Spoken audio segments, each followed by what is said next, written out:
আজকের ভিডিওতে থাকবে দুইটি আকর্ষণীয় ফোল্ডেবল ফোন, যার মডেল নাম্বার হচ্ছে গ্যালাক্সি জেড ফোল্ড 7 এবং জেড ফ্লিপ 7। রিসেন্টলি স্যামসাং তাদের গ্যালাক্সি জেড 7 সিরিজের ফোনগুলি লঞ্চ করেছে।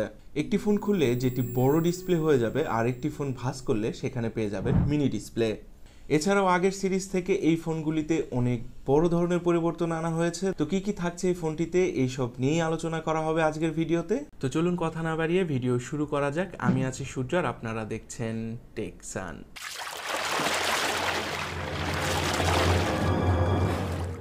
জেড ফোল্ড 7 এর স্ক্রিন দেওয়া হয়েছে 8 ইঞ্চি এবং কভার পাবেন 6.5 ইঞ্চি। আর জেড ফোল্ড 7 এর থিকনেস কিন্তু মাত্র 4.2 মিলিমিটার। সাথে দুইটাতেই পেয়ে যাবেন dynamic AMOLED 2x 120 hertz refresh rate.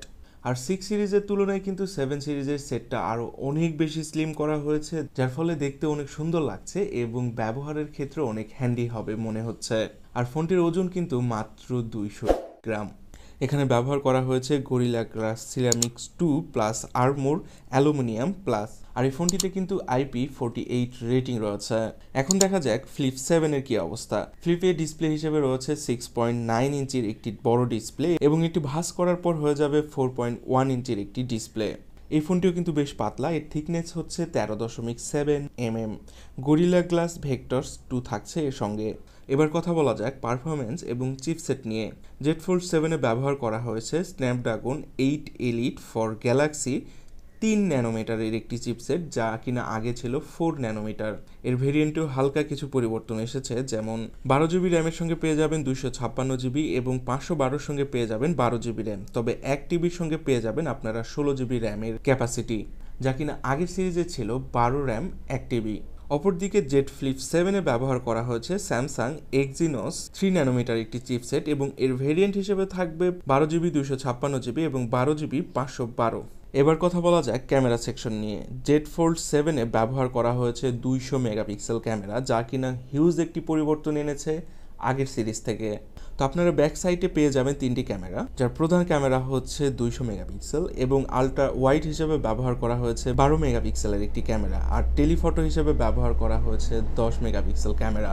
আর ফ্রন্ট সাইড বা সেলফি ক্যামেরা হিসেবে থাকছে আরও 2টি ক্যামেরা 10 মেগাপিক্সেলের। অপরদিকে জেড ফ্লিপ 7 এ ব্যবহার করা হয়েছে 2টি ক্যামেরা, যার মূল ক্যামেরা হচ্ছে 50 মেগাপিক্সেল আর আলট্রা ওয়াইড হিসেবে ব্যবহার করা হয়েছে 12 মেগাপিক্সেলের একটি ক্যামেরা। আর সেলফি ক্যামেরা হিসেবে থাকছে 10 মেগাপিক্সেলের ক্যামেরা। এই ফোনের ক্যামেরা সেকশন পুরনো হলেও সফটওয়্যার ভিত্তিক কিছু পরিবর্তন নিয়ে আসা হয়েছে। এবার কথা বলা যাক ফোন দুইটির ব্যাটারি নিয়ে। জেড ফোল্ড 7 এ ব্যবহার করা হয়েছে 4400 mAh এর একটি ব্যাটারি, 25 ওয়ার্ডে ওয়্যার এবং ওয়্যারলেস 15 ওয়ার্ডে চার্জ দেওয়া যাবে। যদিও বা এই ব্যাটারি ক্যাপাসিটিটা আগের সিরিজেও ছিল, এই সিরিজেও ব্যাটারি ক্যাপাসিটি সেম রয়েছে, তবে সেটটা অনেক চিকন করার পরেও কিন্তু এর ব্যাটারিতে কোনো ধরনের কম্প্রোমাইজ করতে হচ্ছে না।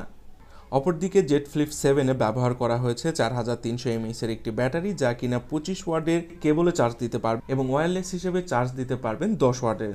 এবার সফটওয়্যার নিয়ে যদি কথা বলি, ফোন দুটিতেই অ্যান্ড্রয়েড 16 নিয়েই লঞ্চ করবে এবং প্লাস 1 UI 8 থাকবে। আর এই দুইটি ফোনে কিন্তু আপনারা পেয়ে যাবেন গ্যালাক্সি এআই জেমিনি সুবিধা। সেখানে আপনারা লাইভ জেমিনির এক্সপিরিয়েন্স করতে পারবেন, এআইয়ের মাধ্যমে ফটো অ্যাসিস্ট করতে পারবেন। তো এই ফোনগুলোতে চোখে পড়ার মতো পরিবর্তন এসেছে এআই এবং ক্যামেরাতে। তো যেহেতু ফোনটা নতুন লঞ্চ করেছে, এই আপডেটগুলি দেওয়ার মতো ছিল আপনাদের মাঝে।